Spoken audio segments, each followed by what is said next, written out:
Hello दोस्तों, नमस्कार। कैसे हो आप सब लोग। स्वागत है आप लोगों का आपके परिवार एमपी एग्जाम्स बाय एग्जामपुर पर। मैं हूं अमित और आप जुड़े हैं मेरे साथ में एक बढ़िया प्रैक्टिस सेशन के लिए। जैसा कि हम लोग करते हैं कि एक बढ़िया से क्वेश्चंस का, नए नए अपडेटेड क्वेश्चंस का एक प्रैक्टिस सेट हम लोग सॉल्व करते हैं। तो उसी कड़ी में हम लोग आज की क्लास को स्टार्ट करते हैं। आज बेहतरीन 20 क्वेश्चंस हम लोग यहाँ पर करने वाले हैं। तो आपको इन क्वेश्चंस को पहले ट्राई करना है और अगर नहीं आए तो आपको उसका सॉल्यूशन देखना है। चलेगा। पहले क्वेश्चन की बात की जाए, फर्स्ट क्वेश्चन की बात की जाए, उससे पहले मैं आपको बता दूं कि सुपर 50 जो कोड है आपका अभी भी चालू है। अगर आप परचम बैच के साथ में जुड़ना चाहते हो, यानी कि आप किसी भी एग्जाम तैयारी कर रहे हो, तो आप इस बैच को परचेज कर सकते हो। ये बैच आप लोगों का इन एग्जाम्स के लिए तो है ही साथ आप लोग अगर सब्जेक्ट वाइज इसको देखो तो हर सब्जेक्ट के 2 से 3 टीचर्स इसके अंदर पढ़ा रहे हैं। तो सब आपके पास रिकॉर्डेड क्लासेस यहाँ पर आपको मिल जाएंगी और जो लाइव क्लास होने वाली है वो लाइव क्लासेस भी आप लोगों को मिल जाएंगी। तो पहले क्वेश्चन से बातचीत की शुरुआत करते हैं। फर्स्ट क्वेश्चन आपकी स्क्रीन पर, पहला सवाल आपकी स्क्रीन पर क्या है। देखो, क्वेश्चन खाली दिखने में लेंदी है, बाकी बहुत ही आसान सा सवाल है।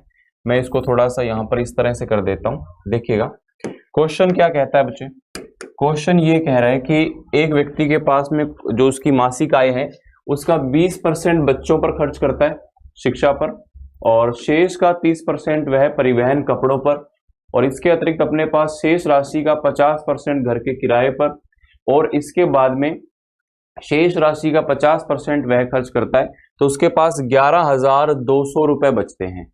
उसके पास में 11,200 रुपए बच जाते हैं। जैसे कि मान लो उसके पास में 100 रुपए थे, है ना। 100 रुपए में से उसने 20% अपने बच्चों की शिक्षा पर खर्च कर दिया, तो 20 खर्च कर दिया तो 80 बच गया, ठीक है। उसके बाद उसने 30% और खर्च कर दिया। कितना? 30%। तो 30% का मतलब हो गया 8 या 24, तो 24 रुपए आपने खर्च किया। तो यहाँ पे क्या बच गया? 56। अब 56 में से 50% किराए के रख रखाव में, तो 50% का मतलब कितना हो गया? 28 खर्च कर दिया, ठीक है। तो 28 बच गया। इसके बाद में फिर 50% उसने खर्च किया माता पिता को, तो यहाँ पर अगर इसमें 14 खर्च किया तो इसके पास लास्ट में कितना बच गया? 14, ठीक है ना। 100 रुपए थे, 100 में से पहले 20% खर्च किया यानी कि 20 रुपए, फिर 30% खर्च किया यानी कि 24 रुपए, 50% खर्च किया यानी कि 28 रुपए, फिर 50% खर्च किया यानी कि 14 रुपए। तो कुल मिलाकर के आप लोगों का वैल्यू यहाँ पर क्या हो गया? लास्ट में 14, जो कि आप लोगों को किसके बराबर दिया हुआ है? 11,200 के बराबर। 11,200 किस चीज की वैल्यू है? 14 की वैल्यू है। 11,200 किस चीज की वैल्यू है? 14 की वैल्यू है। 14 8 112, 800, और इसके आगे कितने जीरो लग गए? 2 जीरो। तो ये आपके क्वेश्चन का क्या हो गया? आंसर हो गया।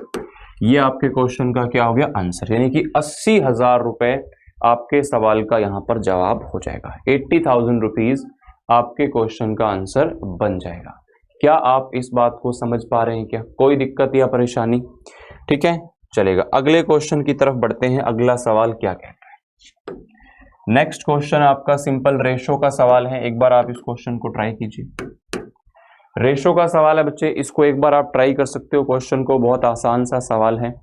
जैसे यहां पर क्या कह रहा है? 1/a, ठीक है, और रेशो यानी कि बटे में 1/7, ठीक है। बटे में 1/7 है तो आप इसको क्या कह सकते हो? 7 गुणा में 1, 7/1 ऐसा बोल सकते हो, है ना। 1/में 3.43 है, और इनटू में आप क्या बोल सकते हो? इसको a बोल सकते हो, है ना। भाग में अगर 1/a है तो गुणा में क्या हो जाएगा? 1/a का उल्टा।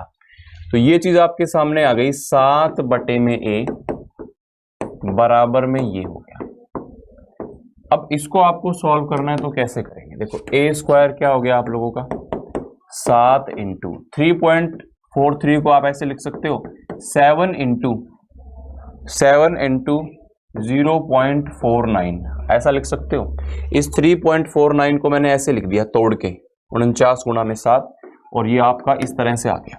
तो अगर आप यहाँ पर स्क्वायर रूट करोगे तो 7 से एक 7 बाहर आएगा, और इसका स्क्वायर रूट करोगे तो कितना आएगा? 0.7, 0.7, है ना। 0.49 का स्क्वायर रूट ये आ गया। तो यहाँ पर a की फाइनल वैल्यू क्या बन जाएगी? 4.9। ए की फाइनल वैल्यू दोस्तों यहाँ पर कितनी बन जाएगी, 4.9 इसकी फाइनल वैल्यू बन जाएगी, 4.9 इसकी फाइनल वैल्यू बन जाएगी। क्या आपको ये बात समझ में आ गई क्या? क्या आपको ये बात समझ में आ गई क्या अच्छे से तरीके से? कोई टेंशन या समस्या परेशानी है तो आप बताइए, ठीक है ना। बहुत ही बढ़िया और बेहतरीन क्वेश्चन है, अच्छा सवाल है। इस क्वेश्चन को आप लोगों ने सॉल्व किया होगा, देखा होगा, समझा होगा। चलेगा, अगले सवाल की तरफ बढ़ेंगे। अब हम अगले क्वेश्चन की तरफ बढ़ते हैं। अगला क्वेश्चन पढ़ेंगे क्या है, देखो नेक्स्ट क्वेश्चन क्या कह रहा है। किसी निश्चित राशि में किसी निश्चित संख्या में लड्डू 10, 20 और 25 बच्चों के लिए बराबर बराबर वितरित करने हैं। 10 बच्चों में, 20 बच्चों में और 25 बच्चों में बराबर बराबर वितरित होने चाहिए, है ना। तो लेकिन अगर 27 बच्चे हों और उनमें बराबर बराबर लड्डू बांटे जाएं तो 3 लड्डू शेष बचने चाहिए। मतलब 10, 20, 25 से तो पूरा पूरा डिवाइड होना चाहिए, 10, 20 और 25 से तो पूरा पूरा डिवाइड होना चाहिए, यानी कि 10, 20 और 25 से पूरा पूरा डिवाइड होना चाहिए। समझ रहे हो? तो कौन कौन सा वैल्यू है जो 10, 20, 25 से पूरा पूरा डिवाइड होता है? 10, 20, 25 का जो एलसीएम है वो कितना आ गया? 100 आ गया। तो ये भी डिवाइड है, ये भी डिवाइड है, ये भी डिवाइड है, ये भी, चारों डिवाइड है। तो इसका मतलब यहां से तो फैसला नहीं हो पाएगा आंसर का। तो आंसर का फैसला कहां से होगा? अगर 27 बच्चे हैं, यानी कि अगर हम 27 से भाग दें संख्या को तो 3 बचने चाहिए, 3 बचने चाहिए, क्योंकि 27 बच्चे अगर हैं तो 27 बच्चों में पूरे पूरे डिवाइड होने चाहिए, 27 से भाग जाना चाहिए और फिर 3 बच जाने चाहिए। तो आप यहाँ पे अगर 27 का भाग देते हो तो 3 बचता है क्या? नहीं बचता। 27 7 189, यहाँ भी नहीं बचता। यहाँ पे आप देखे, देखिए 27 1 27, क्या बच गया? 3 30, ये 11 पे कटेगा तो 3 बच जाएगा। अगर आप इसको 300 को 27 से भाग दोगे तो ये 11 बार कटेगा और 3 यहाँ पर शेष बच जाएगा। तो यहाँ पर आप लोगों का जो क्वेश्चन का आंसर है वो क्या बनेगा? 300 बनेगा। बहुत ही आसान है। ऐसे क्वेश्चंस को आप किससे करेंगे? आप ऐसे क्वेश्चंस को ऑप्शन के थ्रू कर सकते हैं। ऑप्शन के थ्रू बहुत ही आसानी से आप इसको कर सकते हैं, ठीक है ना। आप इनको चारों में से आपको छांटना था तो आपने ये देख लिया 10, 20, 25 से कौन सा कटता है? सभी कटते हैं। लेकिन 27 वाली कंडीशन जो है वो एक क्वेश्चन में ही लागू हो पाती है। अगले क्वेश्चन की बात करेंगे, नेक्स्ट क्वेश्चन की बात करेंगे बच्चों। एक व्यक्ति को उसकी सामान्य चाल के 3/4 से चलते हुए, 3/4 से, यानी कि उसकी सामान्य चाल अगर 4 है, उसकी सामान्य चाल अगर 4 है तो वो 4 की बजाय कितने से चल रहा है? 3 से चल रहा है। कितने से चल रहा है? 3 से चल रहा है, 4 की बजाय 3 से।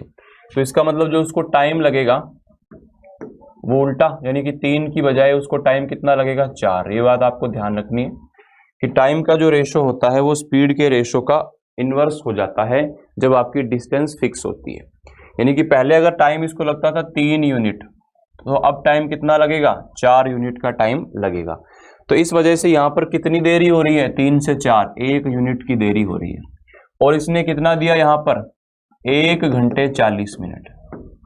1 घंटे 40 मिनट। 1 घंटे 40 मिनट को आप 100 मिनट भी बोल सकते हो। 1 यूनिट बराबर कितना आ गया? 100 मिनट। कितना आ गया? 100 मिनट। तो आपको वो ये पूछ रहा है कि वह सामान्य चाल से चलते हुए कितने समय में चलेगा। तो सामान्य चाल से मतलब पहले वाले चाल से पहले वाला समय कितना लगता था। तो 1 बराबर 3 है, तो 3 बराबर क्या हो जाएगा? 3 गुणा 100 बराबर 300। 300 मिनट, 300 मिनट का समय लगेगा अगर वो सामान्य चाल से चलेगा। तो 300 मिनट का मतलब क्या हो गया? घंटे में पूछ रहा है वो, तो घंटे में चेंज करने के लिए किससे डिवाइड करेंगे? 60 से, यानी कि 5 घंटे। 5 घंटे क्या? 5 घंटे आपके क्वेश्चन का जवाब हो जाएगा, ठीक है ना। 5 घंटे आपके क्वेश्चन का आंसर हो जाएगा। यहां तक कोई दिक्कत या कोई परेशानी हो तो बताएं। यहां तक कोई समस्या, कोई दिक्कत, कोई परेशानी हो तो बताएं, ठीक है ना। चलेगा, अगले क्वेश्चन की तरफ बढ़ते हैं, अगले सवाल की तरफ चलते हैं। ये लीजिए, टाइम स्पीड डिस्टेंस का ये क्वेश्चन है और बहुत ही ज्यादा पूछा जाने वाला ये क्वेश्चन है बच्चे। इसके अंदर आप लोगों को एलिगेशन भी यूज करना है। एलिगेशन यूज करने से ये सवाल बहुत ही ज्यादा आसान बन जाएगा। आप इस क्वेश्चन के अंदर देख पाओगे कि एलिगेशन से बहुत ईजी हो जाएगी चीजें, है ना। जितने भी क्वेश्चन मैं यहाँ पे करा रहा हूँ सब अपडेटेड और लेटेस्ट पैटर्न के क्वेश्चंस हैं जो हाल ही में किसी न किसी परीक्षा के अंदर पूछे गए हैं। तो इसलिए इन सवालों को आप बहुत बढ़िया तरीके से दोबारा भी रिवाइज करें ताकि आपको अच्छे से ये क्वेश्चन मिले पेपर में तो आप कर पाए। तो 3 घंटे में 30 किलोमीटर की दूरी तय करनी है। आंशिक रूप से पैदल चलते समय उसकी स्पीड कितनी है? 4 किलोमीटर पर आवर। ठीक है, 6 किलोमीटर उसने साइकिल से, साइकिल में उसकी गति कितनी है? साइकिल के समय में उसकी गति कितनी है? 12 किलोमीटर पर आवर। और कुल मिला के पूरी यात्रा के दौरान उसकी एवरेज कितनी है? मतलब पूरी यात्रा 3 घंटे में तय की है उसने और 30 किलोमीटर तय किया है, तो 30 किलोमीटर 3 घंटे में, तो एवरेज कितना हो गया? 30/3 यानी कि 10 आपका एवरेज हो गया। अब यहाँ पे एलिगेशन लगाएंगे, इसका डिफरेंस आ गया 2 और इसका डिफरेंस आ गया 6। तो ये जो आप लोगों के सामने रेशो आया है ये किसका आया है? टाइम का। किसका रेशो आया है बच्चों? आपके पास में टाइम का यहाँ पर रेशो आया है। किसका रेशो आया है? टाइम का आपके पास में यहाँ पर रेशो आया है। मेरी बात को समझ पा रहे हो? टाइम का रेशो आपके पास में यहाँ पे आया है। और अगर ये टाइम का रेशो है और ये आपके पास में किसका रेशो है? स्पीड का रेशो है। तो इसने पूछा है कि उनके द्वारा तय की गई दूरी का अनुपात क्या होगा? उनके द्वारा तय की गई दूरी का अनुपात क्या होगा? तो बच्चे अगर हम इस टाइम के रेशो से इसका मल्टीप्लाई करें तो 4 × 1 4 हो जाएगा। 4 × 1 आपका क्या हो जाएगा? 4 हो जाएगा। और 12 × 3 क्या हो जाएगा? 36 हो जाएगा। भाई आपको दूरी कैसे निकालते हो आप? स्पीड इंटू टाइम से ही तो निकालते हो। तो स्पीड आपकी अगर 4 है तो टाइम 1 है, 4 × 1 4। यहाँ पे साइकिल में अगर 12 स्पीड है तो 3 आपका टाइम है, तो 12 × 3 = 36। तो यहां से अगर आप इसका रेशो देखें तो इसका रेशो क्या बन जा रहा है? 1:9 यहाँ पर बन जा रहा है। 1:9 यहाँ पर बन जा रहा है। बहुत ही बेहतरीन। अच्छा, अलग अलग टाइम भी आप निकाल सकते हैं। जैसे 3 घंटे है ना, तो आप इस समय का अलग अलग 1/1:3 में बांट के 3 घंटे जो समय था उसको आप अलग अलग डिवाइड कर सकते थे। फिर आप उस समय से स्पीड का गुना कर सकते थे। लेकिन डायरेक्टली आप रेशो का ही जो मल्टीप्लाई करोगे, जो समय का रेशो है ना उसको स्पीड से मल्टीप्लाई करोगे तो आपके पास में डिस्टेंस आ जाएगी। इस प्रकार से आप इस क्वेश्चन को सॉल्व कर सकते हो। इस प्रकार से आप इस क्वेश्चन को यहां पर सॉल्व कर सकते हो। कोई दिक्कत यहां तक? बहुत ही शानदार क्वेश्चन था, अच्छा सवाल था। देखो ये आपका क्वेश्चन आ गया फिर से। कैसा? 2 साल का सीआई और एसआई का अंतर। तो 2 साल के सीआई एसआई के अंतर पे बच्चों आपको बताया हुआ है कि किस तरह से आप फॉर्मूला का यूज करके, क्योंकि बहुत पूछा है। अभी एसएससी जीडी का पेपर हुआ था 2021 का, तो उसमें हर शिफ्ट के अंदर लगभग आपको 2 साल या 3 साल के अंतर पे सवाल दिया है। तो सीआई एसआई में 2 साल के अंतर का फॉर्मूला क्या होता है? फॉर 2 ईयर्स, फॉर 2 ईयर्स, 2 वर्षों के लिए, फॉर 2 ईयर्स। तो देखो 2 वर्षों के लिए यहाँ पे आपका जो फॉर्मूला है वो क्या हो जाता है? 2 वर्षों के लिए आपका जो फॉर्मूला है वो क्या हो जाता है? डिफरेंस जो है वो आपका क्या हो जाएगा? PR² बटे में 100 गुणा में 100। ठीक है ना? तो आप मुझे बताएं P कितना है आपका? प्रिंसिपल कितना है? 6000 रुपए है। R² कितना हो गया आपका? 5 × 5 बटे में 100 गुणा में 100।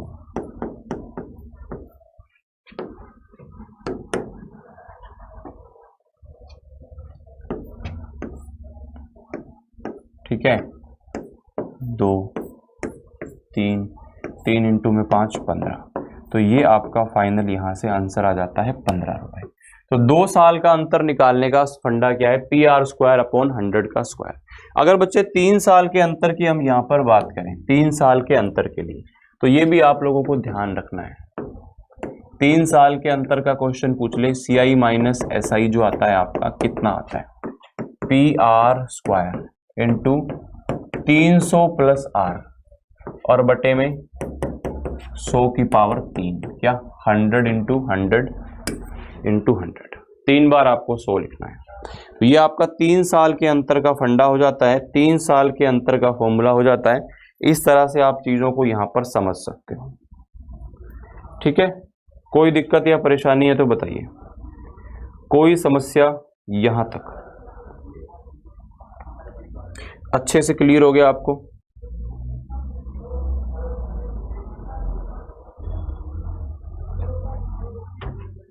अच्छे से क्लियर हो गया आपको यहां तक?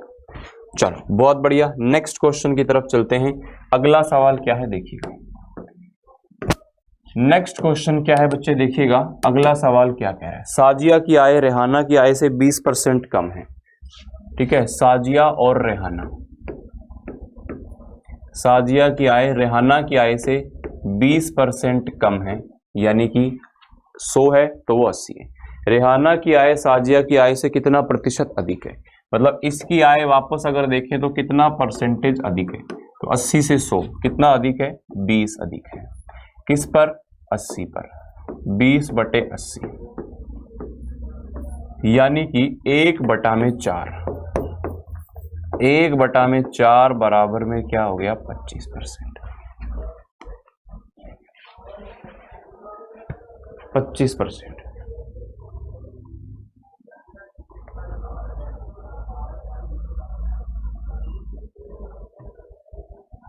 पच्चीस % आपके क्वेश्चन का आंसर बन जाएगा। कोई भी दिक्कत, कोई परेशानी तो बताइए।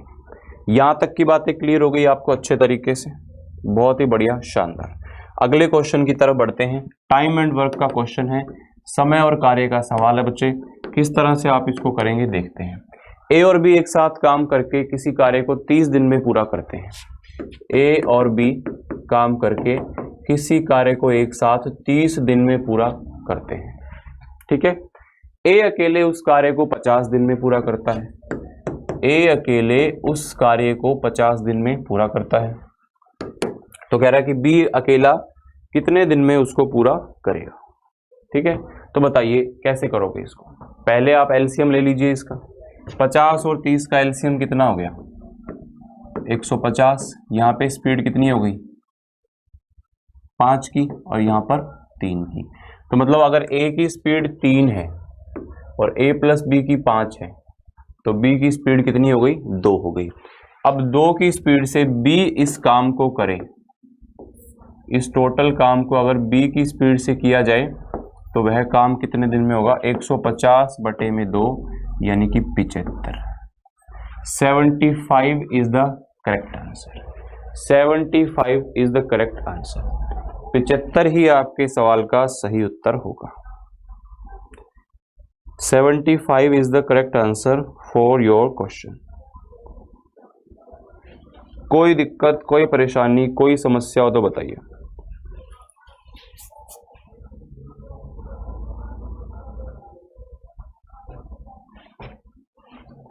ठीक है, चलो बहुत ही बढ़िया, बहुत ही शानदार।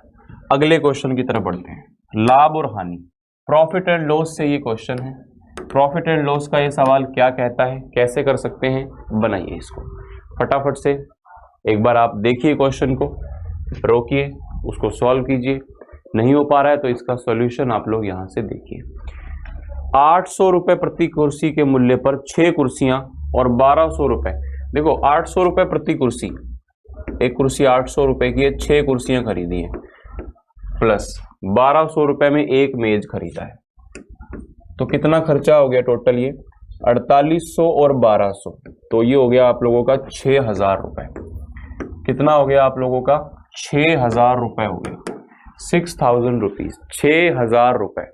आपने इसको बेचा कितने में है, आपने इसको बेचा कितने में है, 7200 रुपए में। तो आप लोगों को फायदा कितने का हो गया, 1200 रुपए का। और परसेंटेज निकालें तो 1200 का फायदा कितने रुपए पर हुआ है, 6000 रुपए पर, 6000 रुपए पर हुआ है। तो ये हो गया आप लोगों का 1/5। तो 1/5 गुणा में 100 बराबर क्या हो जाएगा, 20%। 20% ही आपके सवाल का सही उत्तर बन जाएगा। 20% ही आपके क्वेश्चन का सही उत्तर बन जाएगा।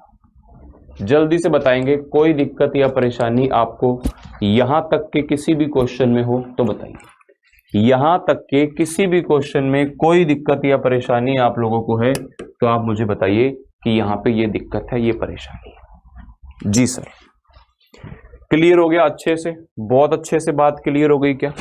चलो इसके बाद में एक सिंप्लीफिकेशन का सवाल है। सिंप्लीफिकेशन का क्वेश्चन, जैसा कि आपको पता है कि हर सेट में आपको 2 क्वेश्चन सिंप्लीफिकेशन के देखने को मिल जाते हैं। काफी सिंप्लीफिकेशन के सवाल आपसे पूछे जा रहे हैं, तो इसलिए आप इन क्वेश्चंस को भी साथ साथ में करते हुए चलेंगे।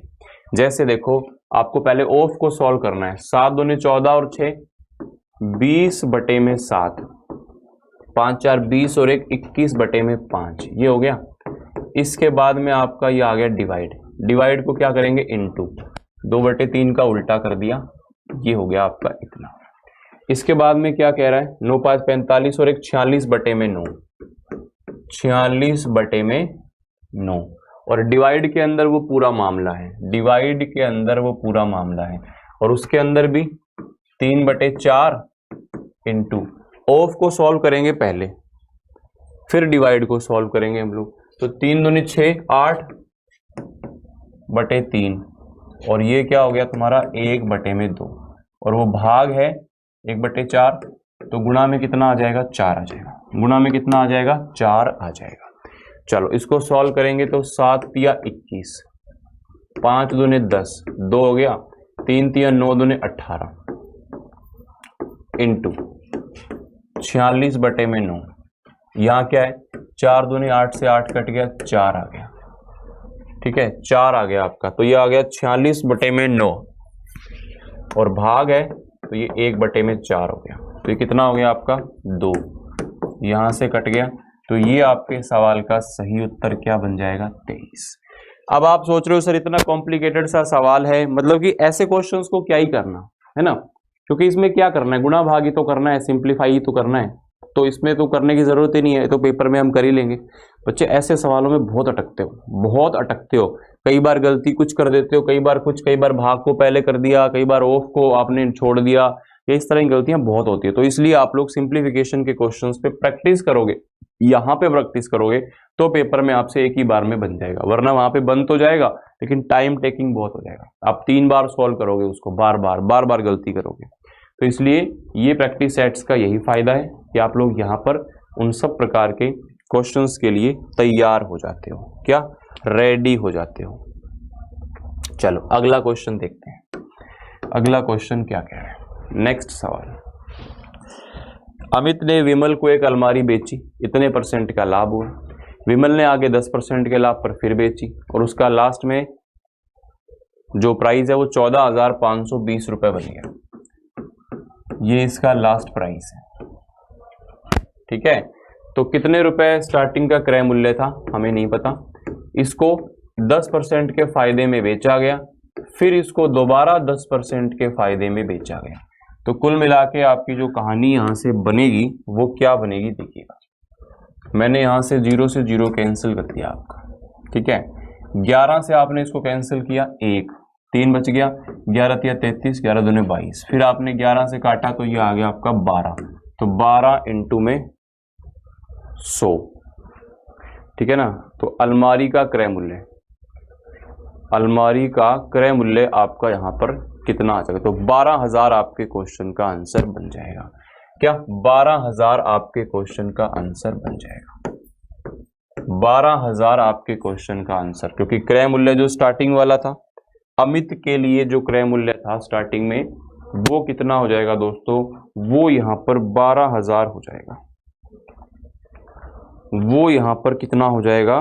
12,000 हो जाएगा।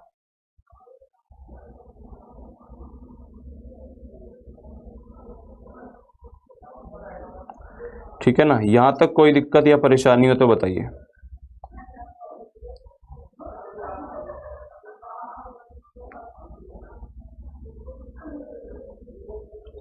यहां तक कोई दिक्कत या परेशानी हो तो बताइए। यहां तक कोई दिक्कत या परेशानी हो तो बताइए। अगले क्वेश्चन की तरफ बढ़ते हैं।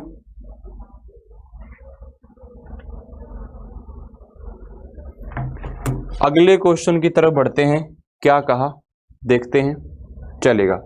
अगला क्वेश्चन क्या है फटाफट से।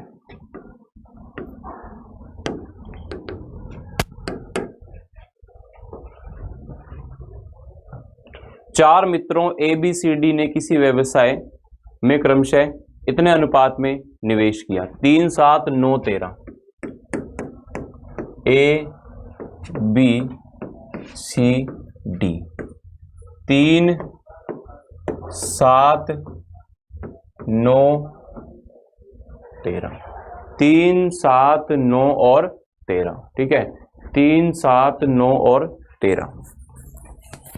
तो ए इसने क्या कहा, सी के लाभ का हिस्सा 8910 है, मतलब 9 की वैल्यू कितनी दे दी, 8990। समझ रहे हो बात को, यानी कि ये 9 की वैल्यू हो गई। आपको पूछा है ए और बी के लाभ का कुल हिस्सा, ए और बी के लाभ का कुल हिस्सा मतलब 3 + 7 यानी कि 10 की वैल्यू आपसे पूछी है। तो 9 से काटोगे तो 9 9 81, 8 बच गया, फिर 9 9 81, तो कितना हो जाएगा आपका 9900। 9900 is the correct answer. 9900 is the correct answer. यही आपके सवाल का सही जवाब हो जाएगा। यही आपके सवाल का सही जवाब हो जाएगा। कोई दिक्कत या परेशानी आपको यहां तक नहीं हुई होगी, ऐसी मैं उम्मीद आप लोगों से करता हूं। ऐसी मैं उम्मीद आपसे करता हूं। अगले क्वेश्चन की तरफ बढ़ने की कोशिश करेंगे। अगले सवाल की तरफ हम लोग बढ़ेंगे, देखेंगे बच्चा क्या कहता है। अगला क्वेश्चन क्या कहता है, बड़ा ही जबरदस्त सा सवाल है, बेहतरीन सा क्वेश्चन है। देखेंगे एक बार क्या है मामला। 14 मीटर लंबे 8 मीटर चौड़े आयताकार पार्क के चारों ओर एक रास्ता बनाना है। देखो रास्ता बनाने के लेकर के मैंने आपको पहले भी बताया हुआ है कि मान लो एक आयताकार पार्क है, ये L है, ये B है, इसके चारों ओर एक रास्ता आपने अगर बनाना है और इसकी विड्थ कितनी है, W है ना, W विड्थ का, W चौड़ाई का रास्ता बनाना है। तो डायरेक्टली आप रास्ते का एरिया कैसे निकाल सकते हैं, आपको क्या करना है, L + B प्लस में 2 इंटू में चौड़ाई और इंटू में, ये होता है बाहर का रास्ता। बाहर का रास्ता दिखाना, तो ये बाहर का रास्ता निकलेगा। सर अंदर अगर आ जाए तो, अगर यही जो बाहर आपने चौड़ा रास्ता बनाया है W विड्थ का, अगर अंदर बन जाए तो कुछ नहीं है, प्लस की जगह माइनस कर देंगे, यानी कि L + B - 2W। ये लो सर, अगर इस तरह से बीचों बीच रास्ता बन जाए तो, इस तरह से ये वाला रास्ता बनता है ना, इस टाइप से ये बन जाए तो क्या करेंगे, कुछ नहीं, L + B - W कर देंगे, इंटू में W। मतलब अंदर की बात करेगा तो माइनस ही आएगा, बाहर की बात करेगा तो प्लस आएगा। ठीक है, और इस तरह से आपको बनाना होगा तो 2W का यूज करेंगे, और सीधा सीधा इस तरह से बनाना होगा तो W का यूज करेंगे। ये तीनों चीजें आप लोगों को ध्यान रखनी है, बहुत ही आसान सी चीज है। तो अब देखो इसके अंदर 14 लंबा है और 8 चौड़ा है, 14 मीटर लंबा है और 8 मीटर चौड़ा है, 14 मीटर लंबा और 8 मीटर चौड़ा। इसके बाहर चारों ओर 1 मीटर चौड़ा रास्ता, 1 मीटर चौड़ा रास्ता, चौड़ा रास्ता। ठीक है ना, चलो अब देखो कैसे बनेगा, L + B प्लस में 2 इंटू 1। ठीक है, तो कितना हो गया, 14 और आपका कितना 8 है, सॉरी 18 नहीं है ना, 14 और 8 प्लस में 2 इंटू 1 प्लस में 2, तो 14 और 8 22 और 2 24, 24 इंटू में 2 क्या हो जाएगा आपका 48, यानी कि 48। 48 स्क्वायर मीटर आपके क्वेश्चन का आंसर बन जाएगा। 48 स्क्वायर मीटर आपके क्वेश्चन का आंसर बन जाएगा। ठीक है, 48 आपके क्वेश्चन का क्या बन जाएगा दोस्तों, आंसर बन जाएगा। कोई दिक्कत या परेशानी यहां तक हुई हो तो बताएं। अगले क्वेश्चन की तरफ बढ़ते हैं।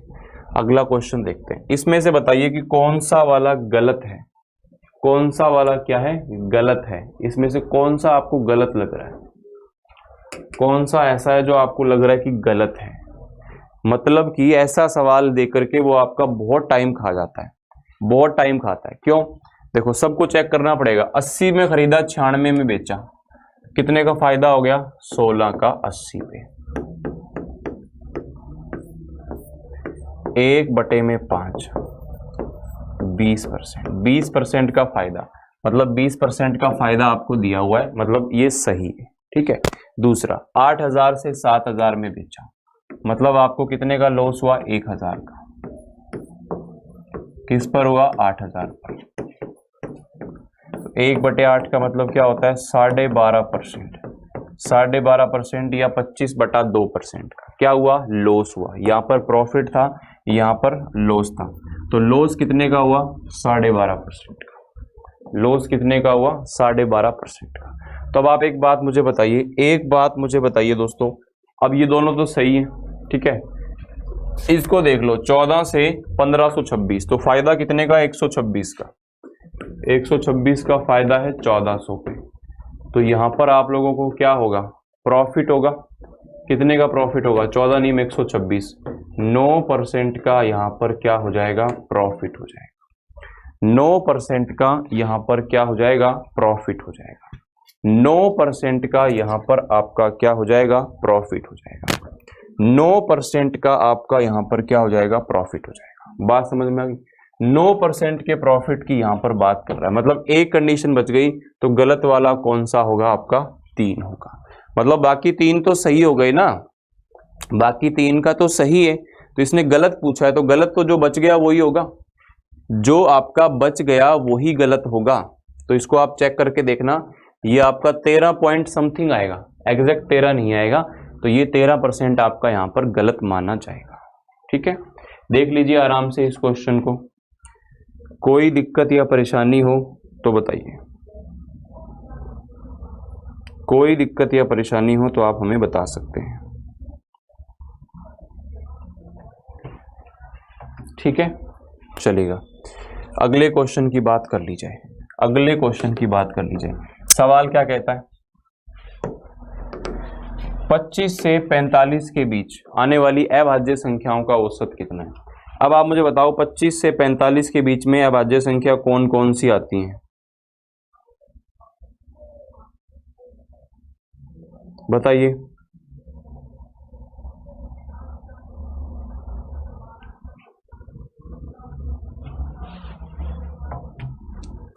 देखो, पहली संख्या जो 25 से 45 के बीच में आती है और अभाज्य हो, 25 से 45 के बीच में 29, ठीक है, उसके बाद में 31, उसके बाद में 37, फिर 41। इसके अलावा लग रहा है आपको कोई, 43 भी तो है, 43 भी तो है, ये हो गया। तो अब आप इसका औसत कैसे निकालोगे, औसत कैसे निकालोगे, सबको जोड़ के, सबको आप यहां पर जोड़ दीजिए, और कितनी संख्याएं हैं, 5। तो देखो 9 और 1 10, 7 17 और 1 18 और 3 21 का 1 2 बच गया, 2 2 4 3 7 3 10 4 14 4 18, 181 बटे में 5, पूरा पूरा कटेगा 36 पे, 36 सही 1/5 आपके सवाल का आंसर हो जाएगा। 36 सही 1/5 आपके क्वेश्चन का क्या हो जाएगा, आंसर हो जाएगा। क्या बच्चे इतनी बात क्लियर हो रही है क्या। अभाज्य संख्याएं देखो, इसका मतलब ये है कि आपको सारी ही पता होनी चाहिए।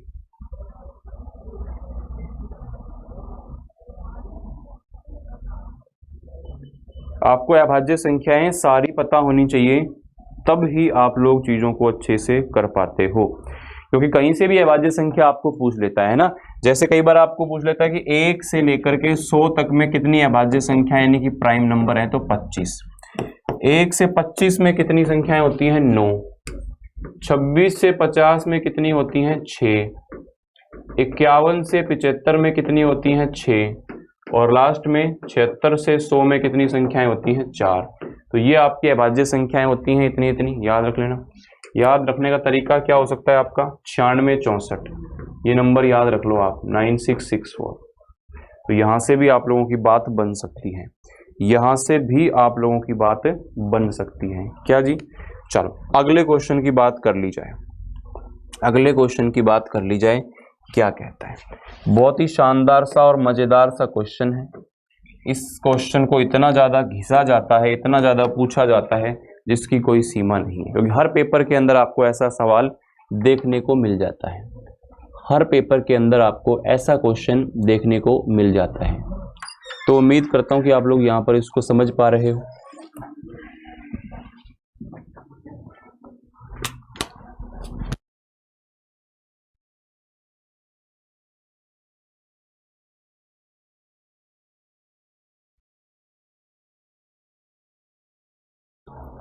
हाँ जी, तो देखो इसके अंदर क्या कह रहा है, 30 छात्रों का औसत प्राप्तांक 100 अंक में से कितना है, 76 है।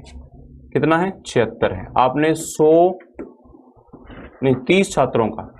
30 छात्रों का जो औसत प्राप्तांक है वो कितना है, 76 है। लेकिन इसके अंदर त्रुटि हुई है। क्या त्रुटि हुई है कि एक छात्र को 65 की बजाय 56, एक छात्र को 65 की बजाय 56 लिख दिया गया और दूसरे को 48 की बजाय 84 लिख दिया गया। 48 की बजाय 84 लिख दिया गया। बात को समझ रहे हो, 48 की बजाय 84 लिख दिया गया। 5 और 8 13 का 3, 1 बच गया। 6 और 1 7, 7 4 11, 113।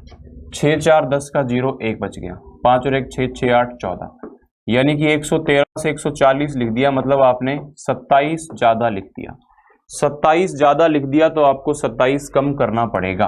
कैसे करोगे, इस 76 में 27 कम करोगे, लेकिन 27 कितनी संख्याओं पे कम होगा, कितने छात्रों पे कम होगा, एवरेज कम होगा, यानी कि 30 पर कम होगा।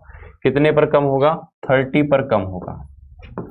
तो 76 माइनस 0.9, सो आपके क्वेश्चन का जो आंसर है वो क्या आएगा, 75.1। कितना आएगा, 75.1। यहां तक की बात आपको समझ में आ रही होगी अच्छे से, कोई दिक्कत या परेशानी?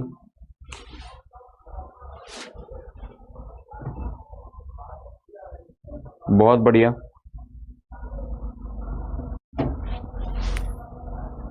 बहुत बढ़िया, शानदार।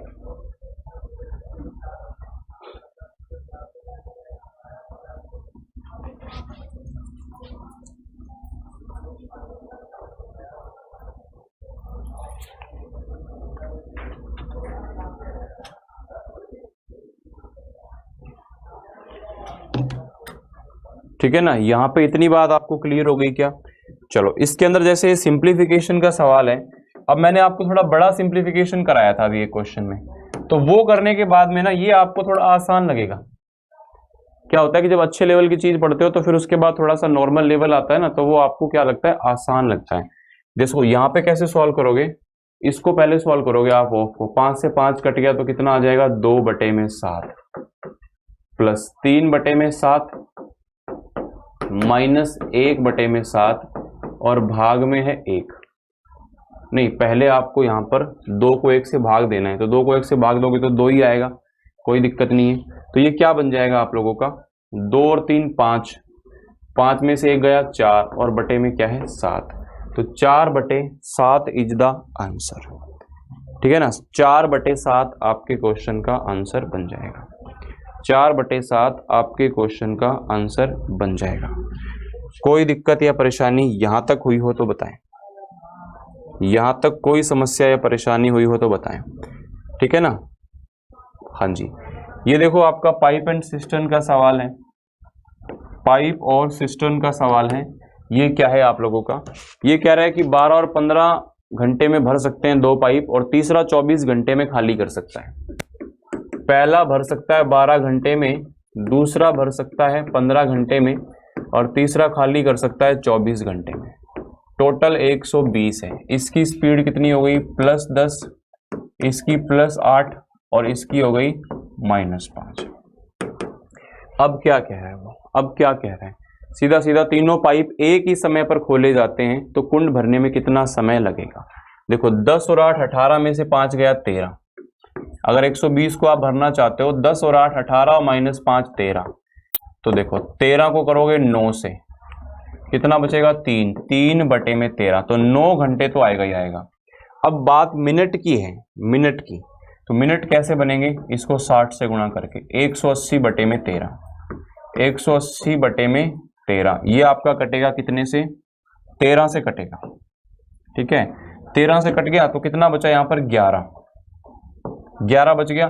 तो ये आप लोगों का लगभग ऑलमोस्ट 14 के आसपास आएगा, क्योंकि 14 तब आता जब यहाँ पर 182 होता, 182 होता तो एग्जैक्ट 14 आ जाता, लेकिन 180 है तो 14 से थोड़ा सा कम है, इसने निकटतम पूछा है, निकटतम पूछा है। तो आपके ऑप्शन में 13 मिनट भी है और 14 मिनट भी है, तो ये आप लोगों का 13 समथिंग जो है 14 के आसपास आएगा। क्या आएगा? 14 के आसपास। अगर आप इसको एग्जैक्ट निकालोगे तो 13 निम या 13 को आप इसको करोगे तो कितना आ जाएगा? 169, 11 बच गया 110, ठीक है। 13 8 104, बच गया 6, 13 चौके 52, तो इतना आएगा। तो लगभग ये 14 के आसपास चला जाएगा। तो 9 घंटे 14 मिनट आप लोग इसको बोल सकते हो। 9 घंटे 14 मिनट आप इसको यहाँ पर बोल सकते हो। 9 घंटे 14 मिनट आप इसको यहाँ पर बोल सकते हो। क्या आप लोगों को इतनी बात समझ में आ रही है क्या? ये बात आप लोगों को अच्छे तरीके से क्लियर हो रही है क्या? कोई दिक्कत या परेशानी यहाँ तक आपको हो रही हो तो बताएं। यहाँ तक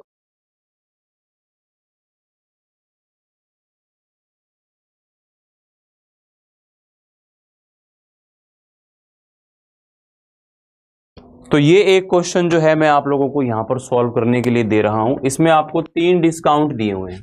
पहला डिस्काउंट है 20% का, ठीक है। पहला डिस्काउंट है आपका 20% का, दूसरा डिस्काउंट है 10% का और तीसरा डिस्काउंट है 15%।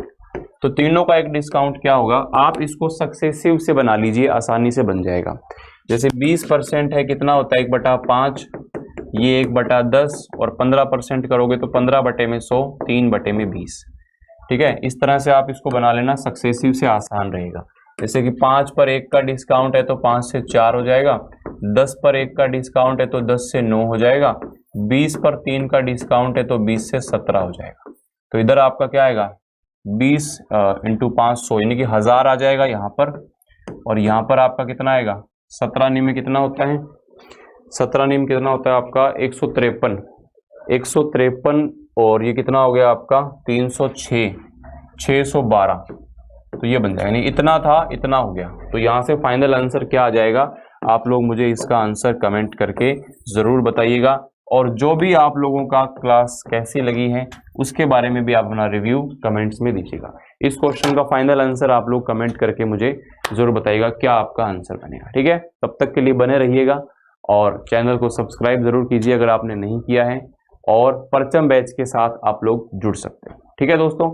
चलेगा, अभी के लिए इतना ही, फिर आपसे मुलाकात होगी नेक्स्ट क्लास में। तब तक के लिए पढ़ते रहिए। धन्यवाद, शुक्रिया, जय हिंद, जय भारत।